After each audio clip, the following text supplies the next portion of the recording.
Siswa-siswi SMA Negeri 1 Madiun bisa mewawancari Bapak Budaya dengan kapasitas dan bisnis seperti apa? Saat ini pas giliran saya menjadi kunci. Sejak kapan Bapak menjadi guru kunci di sini?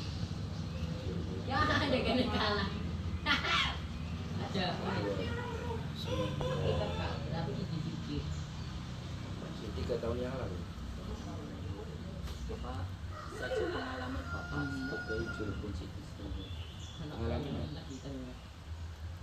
sing ditakoni apa pengalaman apa?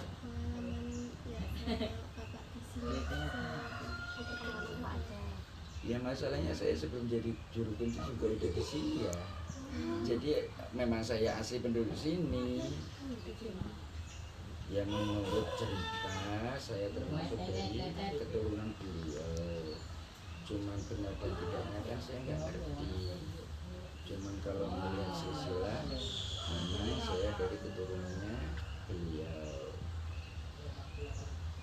Kalau masalah pengalaman apa, orang saya itu dari kecil di sini, semenjak belum ada listrik di sini, ya udah di sini jadinya apa pengalaman apa?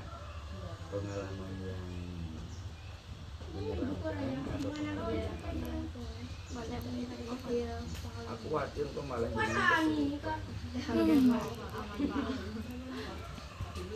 jadi kalau pengalaman yang dulu sebelum ada listrik itu, kalau ada orang yang berziarah ke sini terus niatnya salah, terus tidur di sini pasti dipindah ke kali. Pokoknya kalau aku udah di sini kok niatnya salah, ya udah langsung dipindahnya itu di pinggir kali. Yundilalah ngantuk, bar ngantuk tangi-tangi wis ning pinggir kali.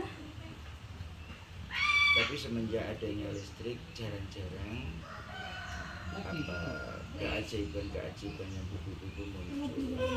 Paling ya suara nangis,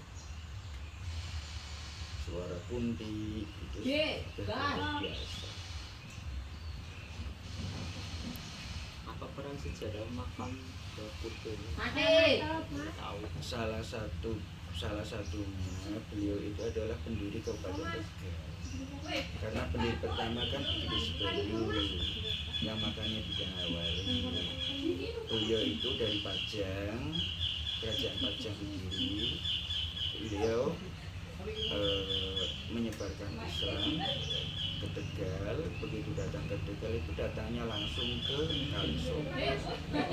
Di Kalisoka beliau itu punya putra yaitu Raden Anggawana yang makannya di sebelah utara.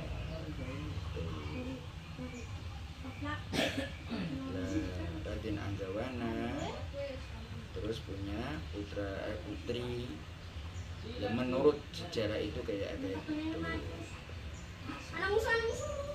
Putrinya yang bernama Roro Giyanti,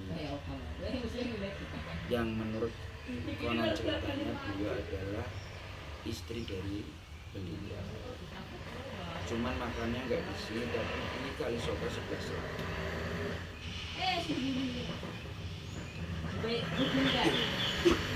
Apakah ada kisah legenda yang terkenal dan terkait dengan makam Mbah Purbaya selama sejarah? Beliau itu kan dulu bukan penduduk asli sini. Mbah Purbaya itu putra dari Sultan Agung Mataram di Jogja. Di Mataram, Sultan Agung itu menurut sejarah beliau itu diganggu oleh orang sakti dari Jawa Barat namanya Pesing Singa. Diganggunya gimana?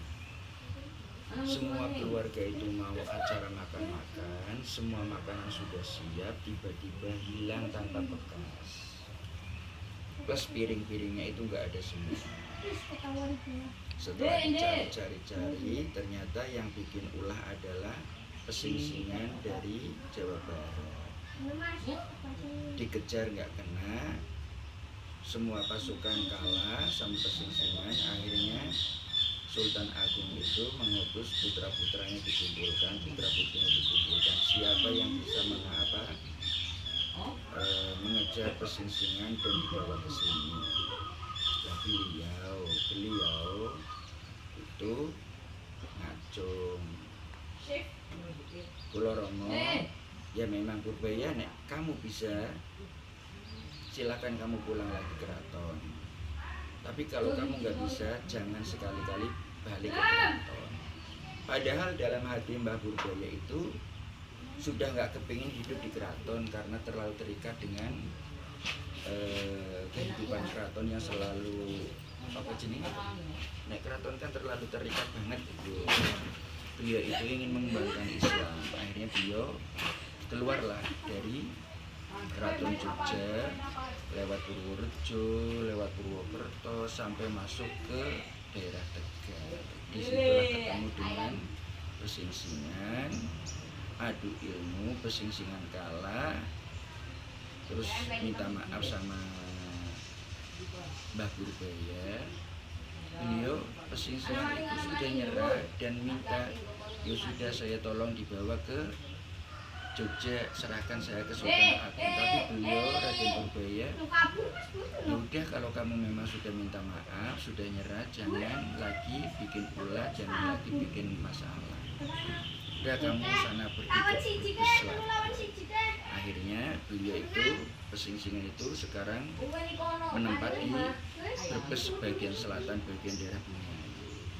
Lah Pangeran Purbaya terus menyebarkan Islam ke Purwokerto. Bertemulah dengan sayembara yang mana ada satu pohon jati yang tidak bisa ditebang oleh siapapun, pakai alat apapun tidak bisa. Sudah 24 jawara tidak bisa menebang itu. Nah, Pangeran Purbaya beliau itu mendo apa bahasa Indonesia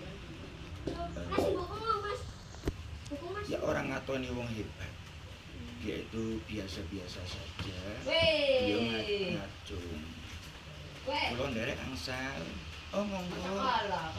Oh, semua jawara yang 24 itu udah meremehkan. Mengapa meremehkan? Karena beliau itu memang nggak kelihatan sama sekali orang hebat.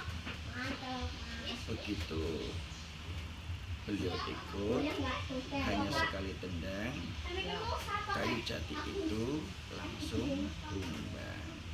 Yang kayu jati itu letaknya di Jatiwala.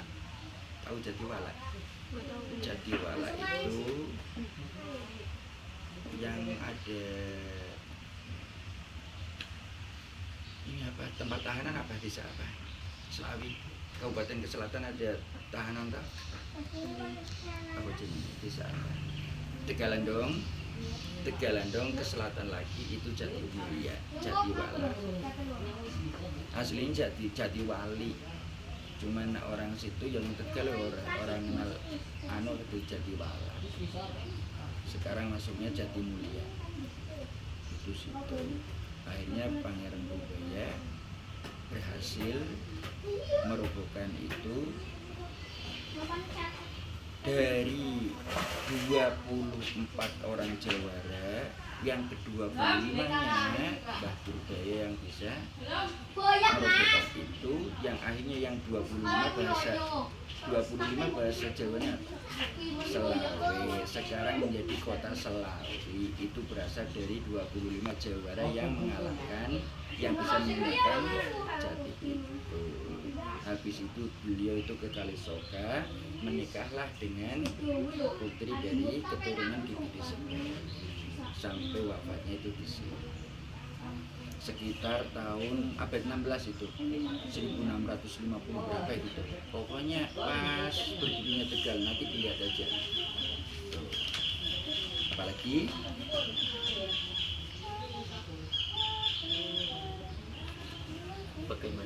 masyarakat tentang adanya makam Batu Ya seneng banget toh, karena ekonomi terangkat juga. Banyaknya peziarah itu bisa membuat ekonomi masyarakat sini itu ikut terangkat.